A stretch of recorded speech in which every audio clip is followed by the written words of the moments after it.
Verkiant reikia jau vėl pavalyti šituos sofos kampus, bet kad būtų įdomiau, sugalvojau padaryti eksperimentą.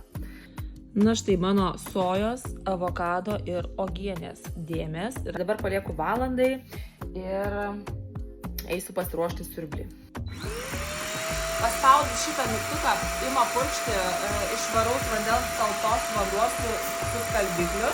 Tai tiesiog purškiam, apsipurškiam gerai ir paspaudus viskas siurbiasi.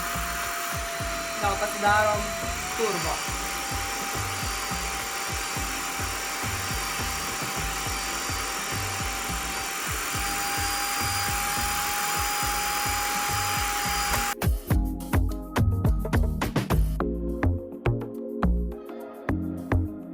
Labai patenkinta, kad jį turiu, kad nereikia nuomotis, nes žmonės nuomojasi dažniausiai tokius daiktus, kai nori išsivalyti kažką, arba tiesiog kviečia įmonės, kad galėtų jiems atnaujinti sofas ir išvalyti. Tai kam tą daryti, jeigu galite puikų pagalbininką namuose turėti pas save. Tai ir dar už labai gerą kainą iš tikrųjų.